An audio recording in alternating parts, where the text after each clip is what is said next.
Hi guys, welcome back to my YouTube channel. ඉතින් අද ගෙදර හදපු කෑම වේලක් තමයි තියෙන්නේ. ඉතින් today special විදිහට තියෙන්නේ chicken බැදුමක්, පපඩම්, අල බැදුමක්, බොන්චි. ඉතින් කාලෙකට පස්සේ ගෙදරින් බත් කටක් කන්නේ. ඉතින් කාලා බලමු මේකේ රහ කොහොමද කියලා.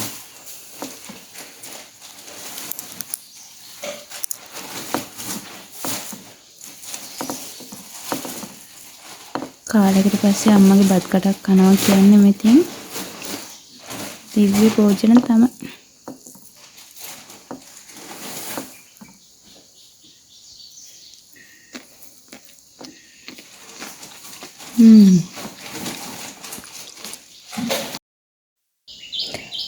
අම්මගේ අතින් හදපු ගෙදර බත් එකක් මේ වගේ කාලෙකට පස්සේ කනකොට ඔයාලගේ කටටත් කෙල ඉනුවේ නැත්තම් ඉතින් වැඩක් නැහැ.